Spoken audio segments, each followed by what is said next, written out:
प्रारंभिक अर्हता परीक्षा यानी पीईटी की अगर आप वेट कर रहे थे, यूपी ट्रिपल एससी आयोग की तरफ से आ चुका है नोटिफिकेशन, जहां पे आप पीईटी का फॉर्म कब से भर पाएंगे, क्या अर्हता होनी चाहिए, क्या क्या चीजें देखी जानी चाहिए, वो सारी चीजें हम इस वीडियो में देखेंगे। तो बिल्कुल इस वीडियो को पूरा शुरुआत से लेकर अंत तक देखिएगा। अगर पसंद आए तो लाइक शेयर जरूर करिएगा। तो देख लेते हैं यूपी ट्रिपल एससी आयोग की तरफ से जो आपका प्रारंभिक अर्हता परीक्षा पीईटी के लिए एक प्रकाशन जारी किया गया है। तो अब देखते हैं कि क्या होगा। आपका नोटिफिकेशन डेट कब जारी होगी, 1/8 यानी 1 अगस्त को जारी होगी। ऑनलाइन आवेदन कब से शुरू होंगे, तो भाई आज यानी 1 अगस्त से ही आपका ऑनलाइन आवेदन भी शुरू हो चुका है। तो बिल्कुल जाइए, वेबसाइट पर जाइए और ऑनलाइन आवेदन जल्द से जल्द कर दीजिए। ऑनलाइन आवेदन की शुल्क जमा और आवेदन सबमिट करने की अंतिम तिथि क्या होगी, 30/8 यानी 30 दिन का मौका मिला है। लेकिन आप इतना मत करना कि 30वें दिन जाके भरो, यानी 30 तारीख को जाके फॉर्म भरो,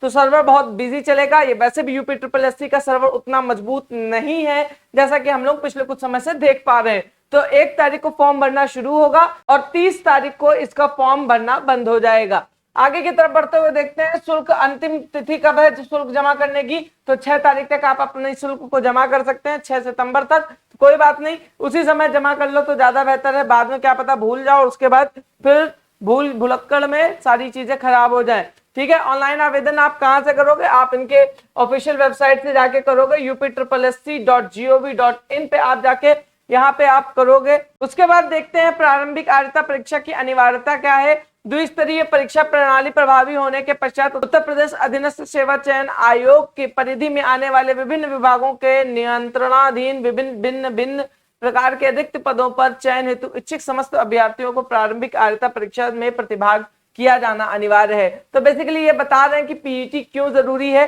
कि यूपी ट्रिपल एससी के तहत जितने भी वैकेंसीज आती हैं उन सभी को अगर भरना है, क्योंकि अब वो द्विस्तरीय हो गई हैं, यानी पहले आप पीईटी दीजिए फिर मुख्य परीक्षा दीजिए तब आपका सिलेक्शन होगा। तो इसके लिए आपको ये देना जरूरी है, पीईटी देना जरूरी है। ठीक है, आगे बढ़ते हुए देख लेते हैं आपके लिए जरूरी चीजें, और आपको याद होना चाहिए 30 अगस्त तक आप इसको अंतिम तिथि है इसको भरने की।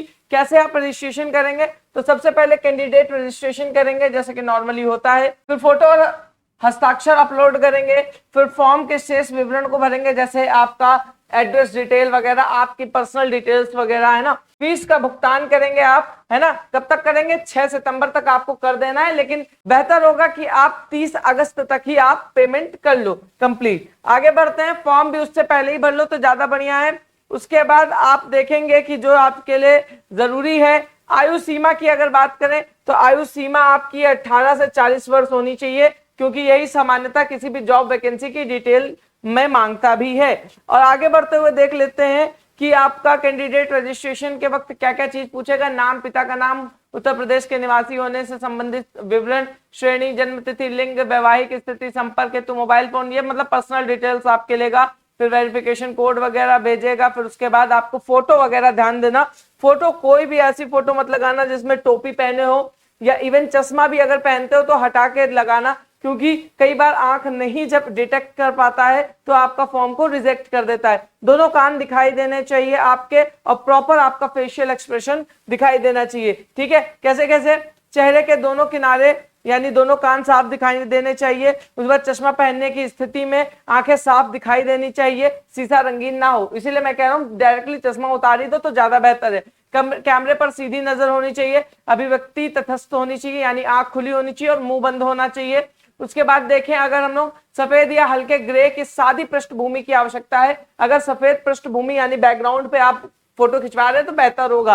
क्लियर है, 6 महीने के भीतर ली हुई फोटो होनी चाहिए, 50 KB से ऊपर नहीं होनी चाहिए, और जेपीईजी या जेपीजी फॉर्मेट में होनी चाहिए। हस्ताक्षर की बात करें, हिंदी या अंग्रेजी में आपका 3.5 सेंटीमीटर चौड़ा और 1.5 सेंटीमीटर लंबा होना चाहिए, जेपीईजी फॉर्मेट या जेपीजी फॉर्मेट में होना चाहिए। अगर अंग्रेजी में लिख रहे हैं तो कैपिटल लेटर्स में आपके हस्ताक्षर अमान्य होंगे, मतलब आपका सारा जो है सिग्नेचर है वो कैपिटल लेटर में नहीं होना चाहिए। क्लियर बात है।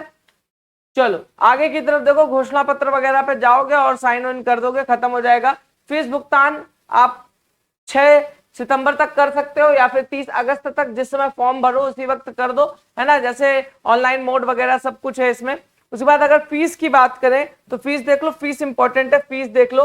अनारक्षित वर्ग के लिए 160 रुपए फीस है, ठीक है, और ऑनलाइन प्रक्रिया 25 रुपए यानी 185 रुपए की आपकी फीस है।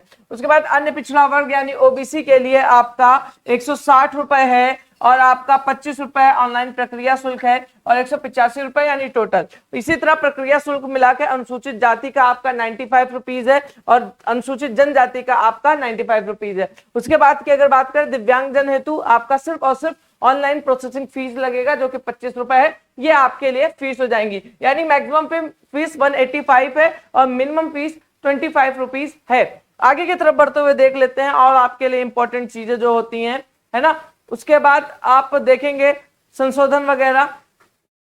आगे बढ़ते हैं, शैक्षणिक अर्हता की बात करें तो आपका प्रारंभिक आर्थिक परीक्षा के लिए हाई स्कूल के समकक्ष या उससे उच्च शैक्षणिक अर्हता धारित करने वाले अभ्यर्थी आवेदन कर सकते हैं। तो बेसिकली आप हाई स्कूल पास होने चाहिए, उसके ऊपर भी अगर आपके पास कोई भी एजुकेशनल क्वालिफिकेशन है आप फॉर्म भर सकते हैं। आगे को बढ़ो और देखते हैं हम लोग आपकी आयु सीमा 18 से 21, 18 से 40, है ना, मतलब इस तरह आपका होनी चाहिए। बेसिकली 18 से 40 के मध्य में होनी चाहिए। कई सारी वैकेंसीज में थोड़े एल्डर एज के मांगते हैं तो आप उस हिसाब से देख लीजिएगा, ठीक है। और कई बार 18 से नहीं गिनते हैं, कई बार 21 से गिन लेते हैं, तो आप उस हिसाब से मैनेज कर लीजिएगा। लेकिन 18 के हैं तो आपको ये फॉर्म भर देना चाहिए। 1 जुलाई 2023 से आपका ये एज कैलकुलेशन की जाएगी। और उसके बाद छूट वगैरह की बात करें, जैसा कि छूट जनरली मिलती है 5 वर्ष और 3 वर्ष की, वो जरूर मिलेगी।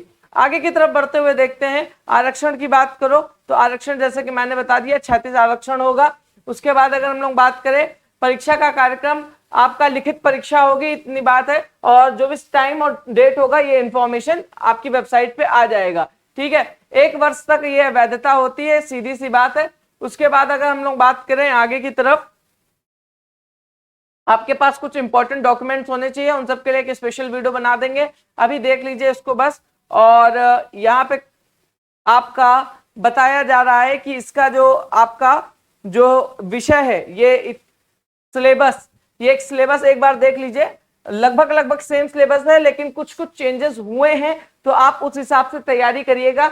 एक बार जैसे इतिहास की बात करें, सिंधु घाटी सभ्यता, वैदिक संस्कृति, बौद्ध धर्म, जैन धर्म, मौर्य वंश, गुप्त वंश, हर्षवर्धन, राजपूत काल, सल्तनत काल, मुगल साम्राज्य, मराठा, ये सब है आपके। और कुछ चेंजेस हुए हैं, वो सब सारी चीजें हम डिटेल में आपको इंफॉर्मेशन प्रोवाइड कर देंगे। तो ये रहा आपका सिलेबस यूपी पेट के लिए।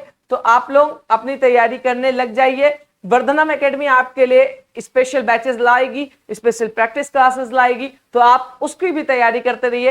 1 अगस्त से आपका फॉर्म भरना स्टार्ट हो चुका है और आपका 30 अगस्त तक ये फॉर्म भरा जाएगा। तो बेशक देर मत कीजिए, अपने फॉर्म को जल्दी से जल्दी भरिए। वर्धनम एकेडमी की अगर ये वीडियो आपको पसंद आई हो तो इसे लाइक करिए, शेयर करिए और अपने सभी दोस्तों के साथ इसे साझा करिए। मिलते हैं आपसे, मेरे साथ जुड़े रहने के लिए आप सभी का हृदय से आभार। बने रहिए वर्धनम एकेडमी के साथ, क्योंकि अब मंजिल दूर नहीं।